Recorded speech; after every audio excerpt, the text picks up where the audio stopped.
오늘은 사무엘상 22장 전체를 한번 보도록 하겠습니다. 우선 지금 다윗은 계속 사울에 의해서 쫓겨다니고 있죠. 이것저것을 피신해 보지만 아무에게서도 받아줄 자도 없고 다 거절되고 거부됩니다. 그러면서 그는 드디어 성소에까지 뛰어들어가서 제사장만 먹을 수 있는 진설떡을 얻어 구해서 먹게 되죠. 그리고 거기에서 골리앗의 칼을 받아들고 이보다 더 좋을 수는 없다라는 탄성과 함께 그곳을 나오면서 그의 삶은 바뀌지 않습니다. 그리고 그는 드디어 남의 나라 블레셋까지 흘러들어가서 거기서 또 쫓겨나고 또 미친 척을 하고 온갖 추태를 다 드러내면서 계속 도망자의 신세를 면치 못합니다. 그리고 그는 시편 기록을 통해서 이런 고백을 우리에게 내놓고 있습니다. 여호와의 선하심을 맛보아할지어다. 여호와께 피하는 자가 복이 있도다. 그러니까 하나님만이 피난처라는 사실을 깨닫게 됩니다. 이제 우리는 그러므로라는 말로 시작되는 22장을 보면서 그의 아주 중요한 인생의 또 국면을 맞는 모습을 보게 됩니다. 자, 22장 1절. 그러므로 다윗이 그곳을 떠나 아둘람 굴로 도망하매 그의 형제와 아버지의 온 집이 듣고 그리로 내려가서 그에게 이르렀고, 이렇게 되어 있어요. 자, 아주 유명한 굴 이름이 등장을 하죠. 아둘람 굴. 다윗의 그 피신 생활 속에 잊을 수 없는 광야가 있었는데 엔게디 광야의 굴의 생활과 바로 이 아둘람 광야의 아둘람 굴의 생활을 빼놓을 수가 없습니다. 이 아둘람 굴은 이제 구속사적으로도 굉장히 다윗의 일생의 유명한 이제 흔적이 되는데 일로 피신을 하게 됩니다. 히브리 사람들에게 굴은 평생에 두 가지 개념을 던져주고 있어요. 첫째는 히브리 사람들이 굴 하면은 무슨 생각을 하게 될까? 피난처입니다. 굴은 은신처요 피난처로서의 기능을 히브리 사람들에게는 갖고 있습니다. 그래서 전쟁사에 보면 그 주변 왕들이 전쟁할 때 은신처로 삼기 위해서 굴 속에 숨어 있거나 도망가는 일들이 비일비재했습니다. 그래서 히브리 사람들에게 첫 번째 굴은 피난처의 역할을 합니다. 그리고 또 하나 중요한 개념이 있는데 이 굴은 히브리 사람들에게 매장지의 기능을 해요. 매장지. 이스라엘에 가면 지금도 우리처럼 뭐 땅을 파서 이렇게 시신을 안장하는 게 아니고 굴에다가 시신을 안장합니다. 그래서 구약 성경에 보면 다 그의 조상들에게로 돌아갔고라는 표현이 있죠. 그게 무슨 뜻인가 하면 이런 뜻입니다. 이제 히브리 사람들이 매장지로 삼는 굴 구조를 보면 사람이 죽었을 경우에 그 중앙 한복판에다가 시신을 이제 안치를 하겠죠. 그리고 세월이 오래 흐르다 보면 그게 이제 백골이 돼서 다 육체는 썩고 이제 뼈만 남게 됩니다. 그럴 즈음 후손들이 와서 그 뼈를 추스려요. 해서 굴 옆에 어떤 공간이 있는가 하면 조상들의 뼈가 계속 쌓아지도록 만든 공간이 있습니다. 거기에는 역대 조상들의 뼈가 계속 축적이 되는 공간이에요. 거기다가 그 뼈를 얹어 놓습니다. 그 말이 히브리 사람들에게 무슨 뜻인가 하면 조상들에게로 돌아갔고라는 뜻입니다. 그러니까 백골이 된 뼈를 조상들의 뼈하고 합친다 그 말이에요. 그 말을 히브리 사람들은 조상들에게로 돌아갔다라고 묘사를 하는 거예요. 그만큼 이 굴의 구조는 히브리 사람들에게 매장지로 쓰기에는 굉장히 적합한 구조를 갖고 있어요. 그래서 굴 하면 이 사람들은 첫째가 피난처, 그리고 두 번째 개념이 매장지의 개념이 있습니다. 근데 놀랍게도 이 굴은 오늘 여기서 기독론적인 예표의 의미에서 어떤 암시를 담고 있습니다. 다윗의 왕국이 가장 처절한 인생의 국면을 맞으면서 이 굴 속에서 다윗의 왕국이 준비되기 시작합니다. 놀랍게도 우리 기독교가 무덤에서 시작이 되었듯이 다윗의 왕국이 여기서부터 실질적으로 시작이 됩니다. 자, 그리고 이 굴로 누가 지금 와 있는가 하면 그의 형제들과 아비의 집이 전부 듣고 일로 달려왔다 그랬어요. 자, 그럼 우리가 한 가지 이상한 것은 분명 이 다윗의 형제들 그리고 그 아버지는 집에서 안전하게 또 평안하게 거할 수 없는 어떤 형편에 맞닥뜨린 겁니다. 그렇죠? 그렇지 않았으면 이 굴로 이 식구들이 다 쫓겨서 올 이유가 없었겠죠. 왜 그랬을까요? 여기에는 정치공학을 간단히 생각해 보면 쉽게 이해가 갑니다. 뭘까요? 이렇습니다. 지금 사울이 다윗을 잡아서 살해하려고 전국에 수소문을 해놓고 추적을 하고 있는 지금 상황이에요. 그러면 당연히 누가 같이 고통을 겪을까요? 그의 형제들과 그의 집입니다. 그래서 그 형제들과 그 아버지의 집이 고향 땅에서 평안히 거할 수가 없는 입장이 되어버렸습니다. 그런데 마침 다윗이 그렇게 돌아다니다가 아둘람 평야의 어느 한 굴에 지금 은신해 있다는 소식을 듣고, 안 그래도 자기들도 다윗 때문에 고생이 되고 다윗 때문에 어려움을 겪으면서 그 소문을 듣고 다윗에게로, 다윗이 숨어 있는 곳으로 오게 됩니다. 자, 이것이 어떤 모형을 우리에게 드러낼까요? 이것이 그리스도인들이 정확히 이 땅에서 겪는 그림이어야 합니다. 또 그림일 수밖에 없습니다. 우리가 정상대로 기독교인으로서 산다면 그리스도 때문에 불편해지고 그리스도 때문에 손해도 겪고 그리스도 때문에 고난도 당할 수밖에 없어요. 그런데 어쩌다가 복음의 변질로 말미암아 우리는 그리스도 때문에 평안을 누리려고 그러고 그리스도 때문에 세상적인 복에 탐닉하는 존재가 되었고, 이게 뭔가 성경에서 말하고자 또는 드러내고자 하는 메시지와는 영 지금 그림이나 방향이 맞지 않은 내용이에요. 그런데 오늘 보니까 그 집안과 그 형제들이 누구 때문에 고난을 받고 있죠? 다윗 때문에. 다윗 때문에 고난을 받고 있어요. 이것이 정확하게 그려내는 기독론적인 모형이에요. 우리는 일터에서든지 일상생활 속에서든지 사실은 예수님을 제대로 쫓는 자의 자리에 있다면, 그분이 걸으시는 그 길에 따르는 자의 자리에 있다면 우리는 이 그림처럼 그분 때문에 불편을 겪고 손해를 겪고 고난을 당할 수밖에 없어요. 그래서 오늘 이 아둘람 굴로 한 400여 명의 사람들이 몰려들기 시작합니다. 자, 어떤 사람들이 몰려드는가를 한번 볼까요? 10절, 2절. 환난당한 모든 자와 빚진 모든 자와 마음이 원통한 자가 다 그에게로 모였고 그는 그들의 우두머리가 되었는데 그와 함께한 자가 400명 가량이었더라. 여기 모여든 인생의 모습을 한번 세 종류로 축약을 했는데 보실까요? 환난당한 자, 또 누굽니까? 빚진 자.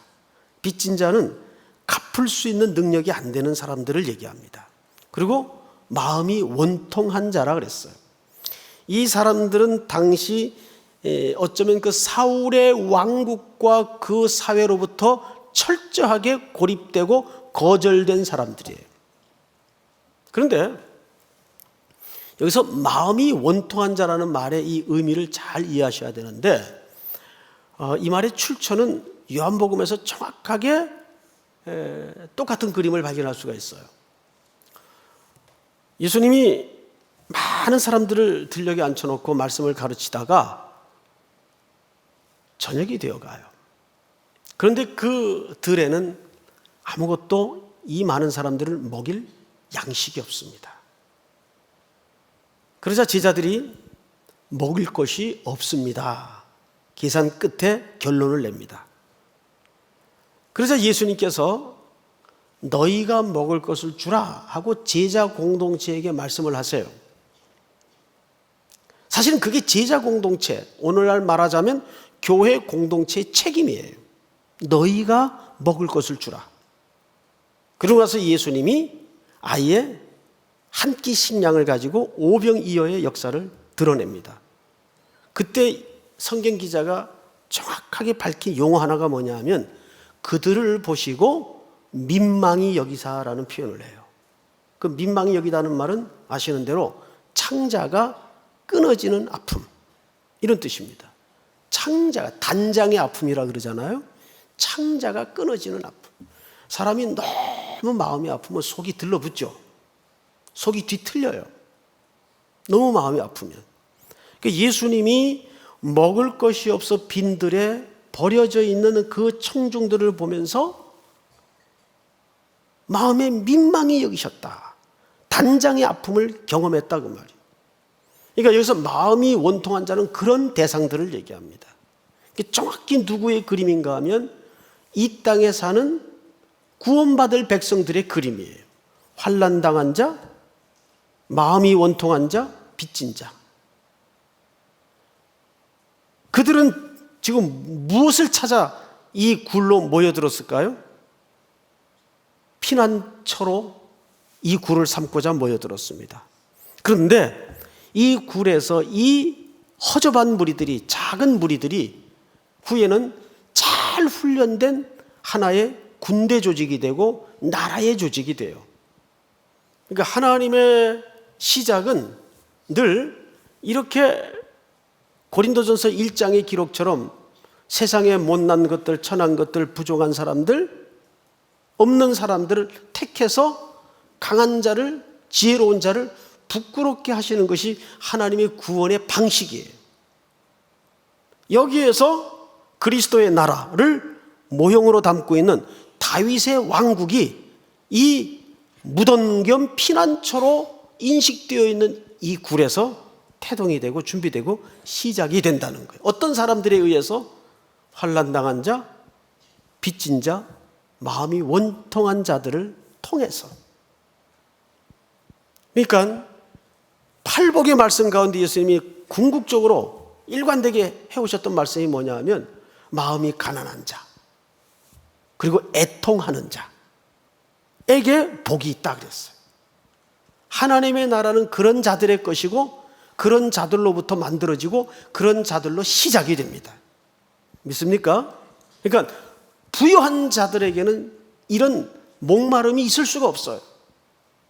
이런 자들의 심령 속에 마지막으로 기대고 소망할 것이 피난처 되시는 예수 그리스도밖에 없다는 것을 우리는 고백하게 됩니다. 그러니까 사실은 이분들이 피난처를 찾은 것이 아니라 그 피난처로 올 수밖에 없도록 그리스도께서 이들을 부르시고 택하신 거예요. 그래서 헬라어 원문의 순서를 보면 마음이 애통한 자는 복이 있다라고 얘기를 하지 않고 복이 있도다 마음이 애통한 자요. 복이 있도다 심령이 가난한 자요. 그러니까 복이 있는 게 조건절이 아니에요. 복이 있기 때문에 마음이 가난하게 되는 것이고 복이 있기 때문에 애통하는 심령이 가능해지는 거예요. 원문의 순서는 그렇게 돼 있어요.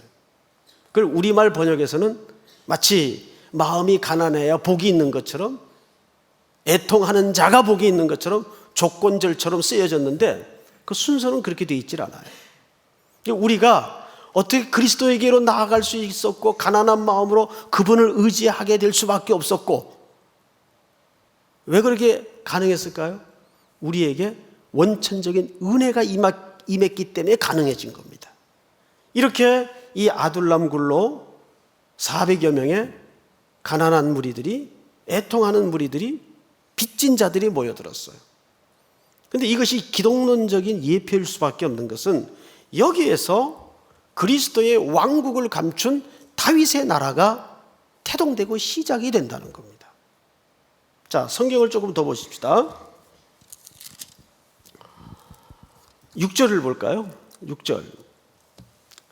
사울이 다윗과 그와 함께 있는 사람들이 나타났다 함을 들으니라. 굉장한 정보력을 사울이 갖고 있었어요, 사실은. 그때 사울이 기브아 높은 곳에서 손에 단창을 들고 에셀나무 아래에 앉았고 모든 사람들은 그의 곁에 섰더니, 자, 이건 굉장히 중요한 그림입니다. 이제 저를 보세요. 사울이 지금 손에 뭘 들고 있죠? 뭘 들고 있죠? 단창을 들고 있죠? 그리고 어디에 앉아 있습니까? 에셀나무 아래 앉아 있어요. 자, 이것은 우리가 이제 성경을 이렇게 쭉 읽다 보면 어떤 이런 그림들이 예표를 담고 있는 경우가 많습니다. 그런데 그것을 그런 형식으로 성경을 보는 신학적 방법을 예표론이라고 해요. 예표론. 근데 이게 무슨 예표론이냐? 자, 사울은 그의 일생을 추적해 보면 항상 곁에 뭐가 있었죠? 늘 창이 있었어요. 악기를 타던 다윗을 향해서 사울에게 악신이 들리죠. 그때 그 악신이 사울을 영향을 줄 때 사울 곁에 바로 뭐가 있었습니까? 창이 있었습니다. 그 창을 다윗에게 날립니다. 항상 머리맡에 창이 있었어요. 손만 뻗으면 닿을 수 있는 곳에 항상 사울은 창이 있었고 또 그 창을 지니고 다녔습니다. 오늘 여기 보니까 사울이 단창을 차고 있었고 에셀나무 밑에 앉아 있었다 그랬어요. 자, 첫째, 이 창은 뭐 하는 도구죠? 창은 자기 몸을 보호하는 도구가 아니라 사람을 죽이는 도구입니다. 그렇죠, 여러분? 사울의 일생은 항상 사망의 냄새를 내면서 살았어요. 그의 모든 일관된 목적은 누구를 죽일 것인가. 그 살기의 의도는 항상 그 두려움에서 시작이 됩니다. 또는 그 시기와 잘못된 악감에서부터 시작이 돼요. 사울은 평생 사람을 살리는 쪽에 삶을 살질 않았어요. 죽이는 쪽에 삶을 살았어요. 그래서 그는 그것을 상징하는 것이 항상 그의 지근거리에 또는 몸에 창을 지니고 살았습니다. 이건 중요한 문제입니다. 이 창을 단순히 무기로만 보지 마세요. 그 창이 내 마음 속에 있어요. 그렇죠, 여러분? 여러분들은 뭘 지니고 평생 삽니까? 이 친구들 만나도 이런 친구들이 있어요. 만나기만 하면 누구 흉보고 찍어내기에 바쁜 친구들이 있어요. 그거 정말 그 만나기 별로 싫어요. 그게 이제 어른들이 이렇게 늙어가지 않습니까? 여러분들도 늙어가겠죠? 그 어른들도 이렇게 두 종류가 있어요. 늙어갈수록 청년들 얘기를 잘 들어주는, 수용해주는 어르신들이 있어요. 그리고 곧 나아질 거야. 괜찮아. 이 말 한마디라도 자꾸 이렇게 향내가 나는 어르신들이 계세요. 근데 연세가 들수록 이상하게 청년들 말할 틈도 주지 않고 계속 자기 말만 해요. 자기 말만. 네가 그러니까 안 되는 거야, 자식아. 이러면서. 그리고 여지를 안 주고 부정적으로 죽이는 얘기하고, 그 좋은 얘기도 얼마나 많아요. 이 친구들도 그래요. 만나면 계속 사람 죽이는 얘기를 해요. 죽이는 얘기. 그 자식은 그래서 안 되고, 자식은 저래서 안 되고. 그런데 어떤 사람은 그래도 조금만 기다려봐. 뭔가 이유가 있겠지. 너무 낙심하지 마. 지나보니까 그거 별거 아니더라. 그리고 밥값 내고. 이런 사람들. 그러니까 같은 인생을 살아도 마음 한켠에 단칼을 가지고 살아가는 사람이 있어요. 단창. 이 사울의 그 사망의 냄새를 가지고 살아가는 삶의 모습이에요. 왜 다윗에게 사람들이 모여들었는지 아십니까? 다윗은 원수 갚을 자기가 무기를 가지고 있었고 기회도 있었지만 자기의 뜻과 혈기와 감정대로 죽이는 쪽에 언제나 서질 않았어요. 항상. 그러니까 그쪽으로 사람들이 모여드는 겁니다. 그것이 다윗이 갖고 있었던 상징성이에요. 그래서 그 혈통을 통해서 생명의 주가 오시는 거예요. 결국 성경 얘기가 두 얘기예요. 사망의 편과 생명의 편과. 그런데 여러분 사망의 편에 선 사람의 특징이 뭐냐 하면 항상 고발하는 거예요. 여기 보세요. 사울이 이런 얘기를 합니다. 7절. 사울이 곁에 선 신하들에게 이르되 너희 베냐민 사람들아 들으라. 이새의 아들이 너희에게 각기 밭과 포도원을 주며 너희를 천부장 백부장을 삼겠느냐. 너희가 다 공모하여 나를 대적하며 내 아들이 이새의 아들과 맹약하였을 때 내게 고발하는 자가 하나도 없고 나를 위해 슬퍼하거나 내 아들이 내 신하를 선동하여 오늘이라도 매복하였다가 나를 치려하는 것을 내게 알리는 자가 하나도 없다 하니, 이게 뭔가 있지도 않은, 벌어지지도 않은 상황을 머릿속에 만들어가지고 그 두려움으로 꽉 평생을 짓눌려 사는 거예요. 이 지금 쭉 읽은 내용이 전부 거짓말이에요. 있지도 않는 내용이에요. 그런데 자기가 그렇게 상상을 지금 하는 거예요. 내 아들이 나를 죽일 것이다. 저 다윗과 맹약해서 언젠가는 내가 저놈들 칼에 죽는다. 그러니까 항상 단창을 갖고 다니는 거예요. 근데 그걸 지금 에셀나무 밑에서 그 행동을 하고 있어요. 근데 그가 지금 31장 13절을 한번 볼까요? 사무엘상 31장 13절 같이 한번 읽어봅니다. 마지막 장 마지막 절입니다. 시작. 그의 뼈를 가져다가 야베스 에셀 나무 아래에 장사하고 7일 동안 금식하였더라. 여기 누가 묻힙니까? 자기가 지금 칼 들고 앉아있던 그 에셀 나무에 나무 밑에 사울 자기가 묻혀요. 나중에. 그러니까 이 그림은 지금 죽음의 삶을 살고 있는 사울의 죽음의 냄새를 상징하는 그림이었어요. 그 나무 밑에서 자기가 묻혀요. 살아있지만 산 거예요? 산 게 아니에요? 산 게 아니죠. 죽음의 냄새를 풍기고 있는 거예요. 그때 도액이라는 사람이 등장을 합니다. 오늘 제목의 주인공이죠. 자, 9절 시작. 그때에 에돔 사람 도액이 사울의 신하 중에 섰더니 대답하여 이르되 이새 아들이 노베에 와서 아이두베 아들 아히멜렉에게 이른 것을 내가 보았는데. 아히멜렉이 그를 위하여 여호와께 묻고 그에게 음식도 주고 블레셋 사람 골리앗의 칼도 주더이다. 자, 앞을 보실까요?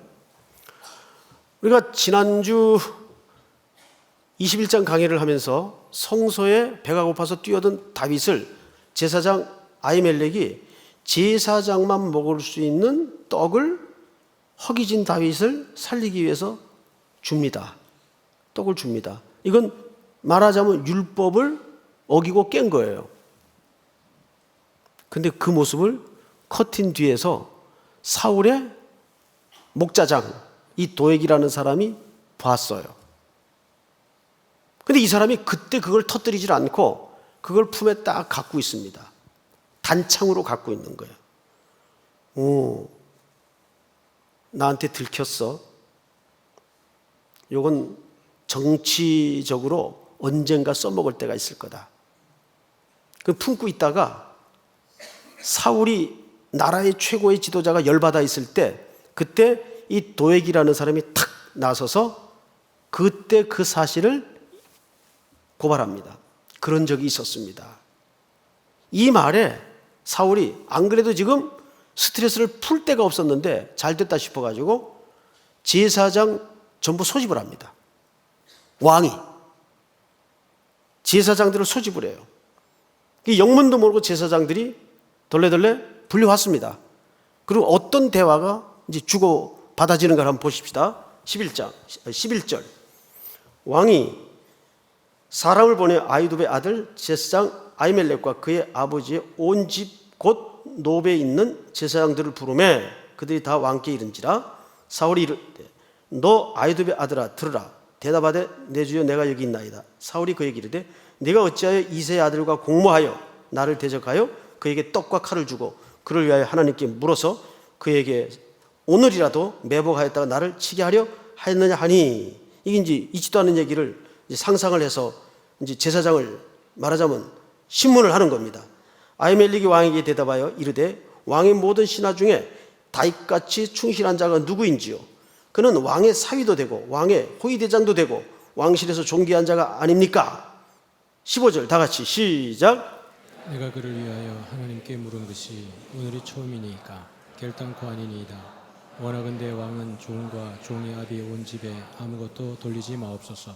왕의 종은 이 모든 크고 작은 일에 관하여 아는 것이 없나이다 하니라. 왕이 이르되 아히멜렉아 네가 반드시 죽을 것이요 너와 네 아비의 온 집도 그러하리라 하고 왕이 좌우의 호위병들에게 이르되 돌아가서 여호와의 제사장들을 죽이라. 그들도 다윗과 협력하였고 또 그들이 다윗이 도망한 것을 알고도 내게 알리지 아니하였음이니라. 하나님의 신하들이 하나 왕의 신하들이 손을 들어 여호와의 제사장들 죽이기를 싫어한지라. 18절 다 같이 시작. 왕이 도액에게 이르되 너는 돌아가서 제사장들을 죽이라 하며 에돔 사람 도액이 돌아가서 제사장들을 쳐서 그날에 세마포 에봇 입은 자 85명을 죽였고 제사장들의 성읍 노부의 남녀와 아이들과 젖 먹는 자들과 소와 나귀와 양을 칼로 쳤더라. 자, 이제 앞을 보실까요? 호위병들이 제사장들을 손대기를 꺼려하니까 누가 나섭니까? 도액이라는 사람이 고발했던 자가 나섭니다. 도액의 역할은 고발하는 자예요. 근데 그 사람이 늘 어디에 있었는지 아십니까? 성소에 있었어요. 그리고 그는 율법을 누가 어기나 안 어기나 보다가 그걸 포착하고 그걸 빌밀 삼아서 고발을 합니다. 고발하는 자예요. 제가 지난주 이 대목에 이르러서 두 가지 구조를 얘기했어요. 생명이냐 법이냐. 법 때문에 법을 주장하는 사람이 있어요. 그런데 아히멜렉은 다윗의 생명이 먼저였어요. 그래서 떡을 줍니다. 살리는 쪽에 있었던 거죠. 그런데 도액은 고발하는 자예요. 그런데 성경에 보면 그의 혈통을 소개합니다. 이렇게 돼 있어요. 몇 절을 보시냐면 18절. 왕이 도액에게 이르되 너는 돌아가서 제사장들을 죽이라 하며 에돔 사람 도액이 돌아가서 죽입니다. 어디 사람이에요? 에돔 사람이에요. 여러분, 결국 성경의 모든 이야기는 야곱의 혈통과 에서의 혈통의 충돌이에요. 야곱의 혈통은 뭐예요? 야곱도 부족한 게 많았고 흠도 많았고 연약했지만 야곱이 궁극적으로 왜 복을 받습니까? 그래서 나는 그리스도가 필요합니다. 이쪽에 있었어요. 그런데 에돔은 그 장자권, 그것을 한 끼 먹을 식량에 팔아넘깁니다. 그래서 에서는 계속 성경에 어떤 존재로 등장을 하는가 하면 하나님 쪽의 반대 세력의 존재로 등장을 해요. 그래서 그쪽에서 두들겨 맞을 일이 있으면 항상 에서가 나오고 에돔이 등장을 합니다. 샘플로. 이 도액이 어디 사람이에요? 에돔 사람이에요. 그러니까 에돔 사람의 가장 중요한 본성은 사람을 죽이는 거예요. 살리는 쪽에 있질 않아요. 자, 우리는 오늘 사실상 도액에게 포커스를 맞출 일이 아니고 여기 더 중요한 하나님의 자비로운 메시지가 감춰 있는 것이 뭐냐 하면 다윗이 아둘람 굴에 도망을 했다가 그가 유다 땅으로 들어오면서 잠시 그 식구들을 어디에 맡겼었는가 하면 모압 땅에다가 맡겼던 적이 있어요. 우리 4절을 한번 볼까요? 3절부터 읽겠습니다. 3절. 다윗이 거기서 모압 미스베로 가서, 미스베라는 말은 전망대라는 얘기입니다. 모압 왕에게 이르되 하나님이 나를 위하여 어떻게 하실지를 내가 알기까지 나의 부모가 나와서 당신들과 함께 있게 하기를 청하나이다 하고 부모를 인도하여 모압 왕 앞에 나아갔더니 그들은 다윗이 요새에 있을 동안 모압 왕과 함께 있었더라. 그러자 거기 잠시 머물다가 그는 갓 선지자의 권고로 유다 땅으로 돌아오게 되죠. 자, 그러면 이제부터 이 오늘 이야기를 전체 이제 하얀 백지에다 풀어놓고 이제 전체 그림을 한번 보십시다. 퍼즐을 맞히듯이 아둘람과 굴은 다윗의 왕국이 놀랍게도 준비되는, 잉태되는 신비의 시간이었고 공간이었어요. 그런데 이 아둘람과 이 지역은 다윗의 집안에 잊을 수 없는 사건이 있었던 지역입니다. 창세기 37장 38장에 보면 시간 관계상 찾지는 않겠습니다. 유다가 요셉을 애굽에 팔아넘기죠. 유다가 팔아넘깁니다. 그리고 유다의 집에 아들이 죽어요. 죽고 집안의 대가 끊어질 지경에 이르렀어요. 계대혼인법에 의해서 그 동생이 혈통을 이어야 되는데 오난이라는 동생이 밖에다 설정을 하는 바람에 혈통을 잊지 못합니다. 시아버지가 약속을 해요. 하여간 내가 무슨 수를 썼든지 혈통을 잊게 하겠다. 며느리 다말한테 약속을 합니다. 그런데 시간이 지났는데도 시아버지가 대책을 세워주지 않는 거예요. 그러니까 며느리가 다말이 창녀로 변장을 해서 시아버지와 동침을 하게 됩니다. 이게 얼마나 집안에 참 희한한, 불편한, 오욕스러운 과거입니까? 근데 그때 그 역할을 도와줬던 사람이 아둘람 사람 히라라는 사람이에요. 그러니까 유다 집안의 대가 끊어질 뻔했는데 어쨌든 며느리를 통해서라도 생산을 하게끔 도와준 사람이, 역할을 했던 사람이 아둘람의 히라라는 사람이에요. 그래서 생산한 쌍둥이 아들이 있어요. 첫째 아들 이름이 베레스, 둘째 아들 이름이 세라입니다. 베레스와 세라, 쌍태아가 들어섰어요. 그리고 생산을 합니다. 자, 그러면 우리는 룻기를 한번 4장을 좀 찾아봅시다. 사무엘상 앞장 넘어갑니다. 룻기 4장.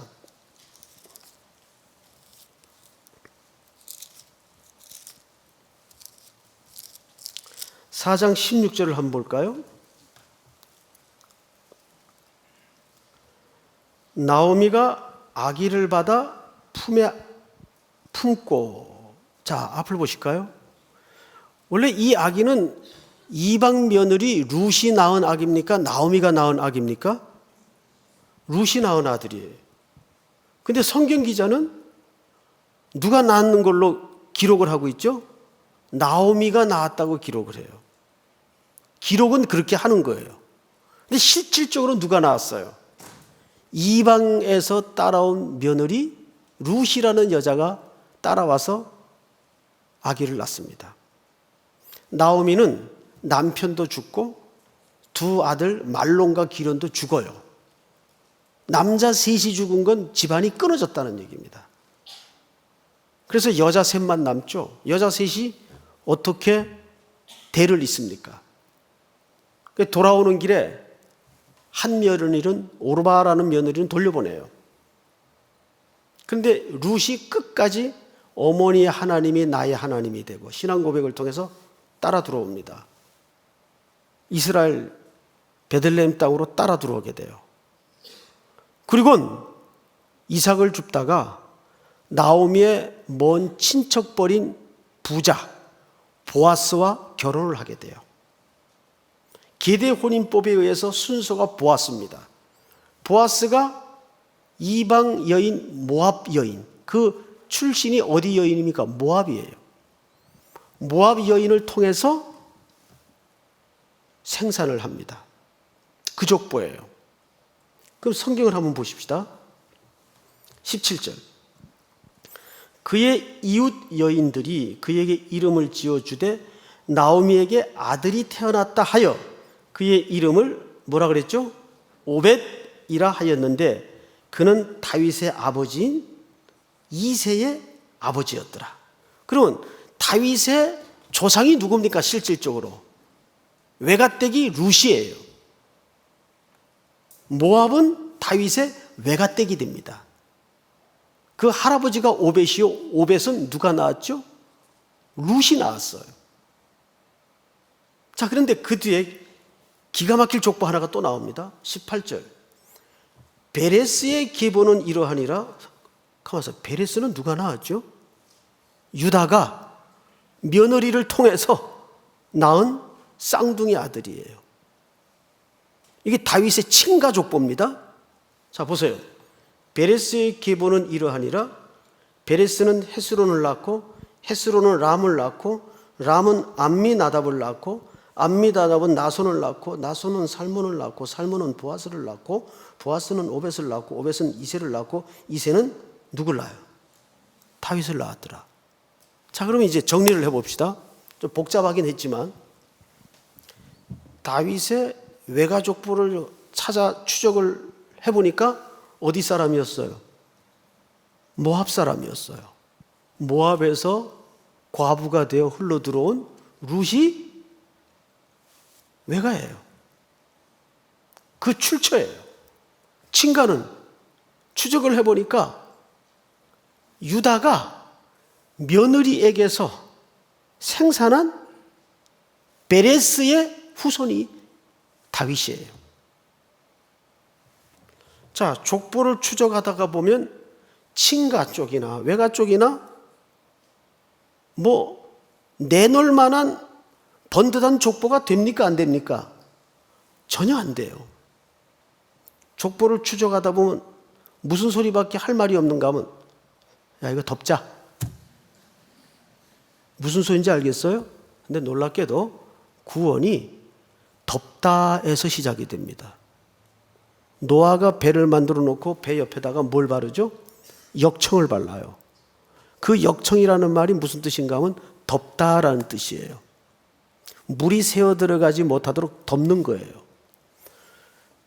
우리가 좋은 신앙이라는 게 뭘까요? 결국 이겁니다. 그리스도인들이 놓치지 말고 잃어버리지 말아야 될 신앙의 덕목이 있다면 마지막에 덮어주는 은혜를 받아야 돼요. 왜? 우리의 구원이 그렇게 시작이 되었어요. 여러분 잘 보세요. 아둘람 굴에 어떤 사람들이 모였어요? 환난당한 자, 빚진 자, 원통한 자들이 모였어요. 이 굴이라는 것은 피난처요, 죽음을 상징하는 무덤으로 쓰이던 공간입니다. 근데 여기에서 그리스도의 나라를 잉태한 다윗의 왕국이 꿈꾸고 시작이 돼요. 그 나라는 그런 겁니다. 하나님의 나라는 그런 거예요. 그래서 이 다윗의 족보를 추적해 올라가면 뭐가 나와요? 덮을 수밖에 없는 족보가 나와요. 아시겠어요? 덮을 수밖에 없는 족보가 나와요. 우리 지난주 설교 제목이 뭐였는지 기억하십니까? 하나님이 이기신다. 그 주제가 뭐였어요? 인간의 믿음의 실패가 하나님의 계획의 실패로 가겠느냐? 이게 질문이었어요.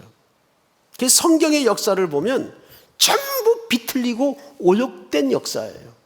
그런데 그 불순종과 비틀림과 오역의 역사를 뚫어내고 하나님이 아예 오역의 몸을 뒤집어 씌워서 예수 그리스도를 오욕의 족보 속에 보내시는 거예요.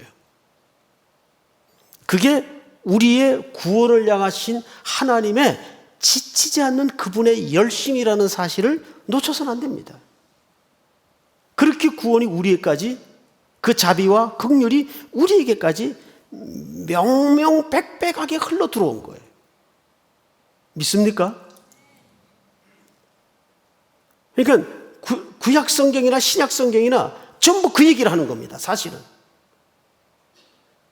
인간이 잘나 보이지만, 우리는 이스라엘 사람들은 다윗의 족보하면 다윗의 별을 그리잖아요. 그게 굉장히 영광스러운 건 줄 알아요? 아니에요. 다윗의 족보를 외가 쪽이나 친가 쪽이나 추적하다 보면 덮을 수밖에 없는 족보예요. 정통한 게 하나도 없어요. 그래서 사도 바울은 고린도전서 1장에다가 하나님이 사람의 지혜를 폐하시고 못나고 부족하고 연약한 것들을 택하사 강한 자를 부끄럽게 하시는 것이 하나님의 구원의 방법이라고 말씀하신 겁니다. 그래서 십자가의 방법이 그런 방법이에요. 누구나 꺼려하는 십자가를 통해서 인류의 소망의 길을 열어놓지 않았습니까? 우리 삼일교회가 하나님께서 우리에게 다시 기회를 주셨어요. 그러면 우리는 어떻게 해야 될까요? 이제는 모든 오욕의 역사를 끝내야 됩니다.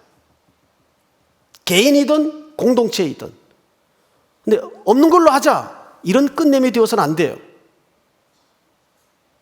예수님도 자기를 십자가에 대가를 지불하고 그걸 끝냈어요. 여기에는 처절한 자기 희생과 섬김과 희생이 천재된 덕품이에요. 믿습니까? 이것이 그리스도의 방법이에요. 그러나 우리가 궁극적인 목적지는 그 하나님의 긍휼이 꼽힐 수 있는 문화를 만들어야 됩니다. 그것이 내 언어 속에서. 우린 도액의 삶의 스타일을 닮아서는 안 돼요. 도액은 고발만 하는 자예요. 그리고 사망의 냄새를 추적하는 자예요. 왜 환난당한 자, 원통한 자, 빚진 자들이 다윗에게로 몰려 들어갔을까? 다윗은 평생 그는 스스로를 원수 갚지 않고 그 원수를 하나님께 맡깁니다. 그게 믿음이에요. 오늘도 저와 여러분들의 남은 인생 속에 주님의 십자가의 긍휼이 매일매일 새로워지고 꽃피어나는 복된 순종이 있기를 주의 이름으로 축복합니다. 우리 다 일어나십시다. 여호와의 유월절 우리 찬양할까요?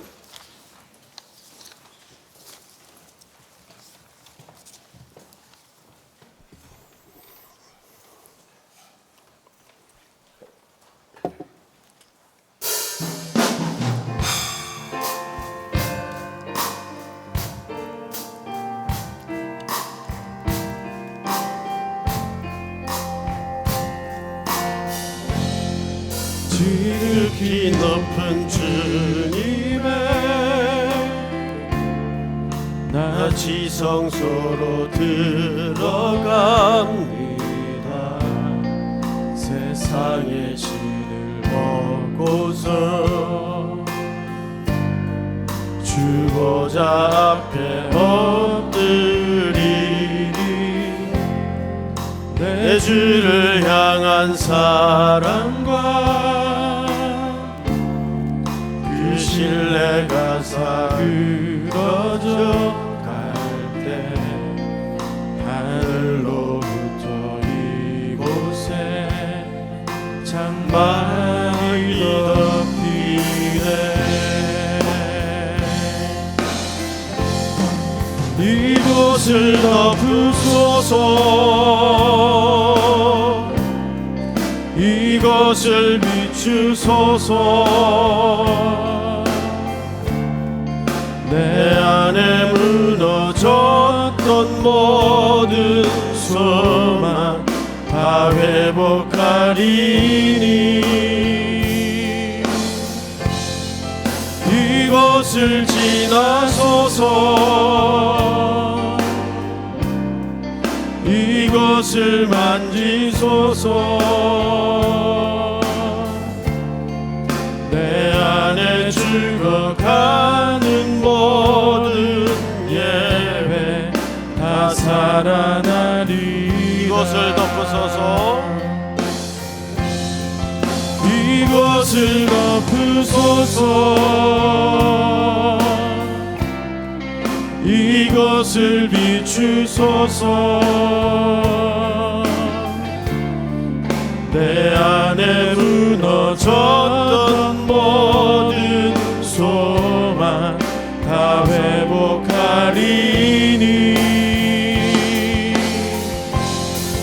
이곳을 지나소서 이곳을 만지소서 내 안에 죽어가는 모든 예배 다 살아나리라. 우리 기도합시다. 이렇게 기도하면 좋겠습니다. 우리 안에 품고 다니는 것은 뭡니까? 도에게 칼이요? 사울의 단창입니까? 주님은 칼로 든 자는 칼로 망한다고 말씀하셨습니다. 오늘 우리가 신앙인으로 살면서 우리의 마지막 목적지는 살리는 데 있습니다. 긍휼을 드러내는 데 있습니다. 그러나 그 살림과 긍휼의 자리로 가기까지 주님은 분명히 죄가를 물으셨고 죄의 대가를 지불하셨습니다. 이 하나님의 공의와 사랑이 입맞춤한 자리가 십자가입니다. 우리 삼일교회는 주님의 그 십자가만 자랑하는 교회가 되게 하시고 이 땅에 잃어버린 십자가의 참된 의미를 회복하는 교회가 되게 하여 주시옵소서.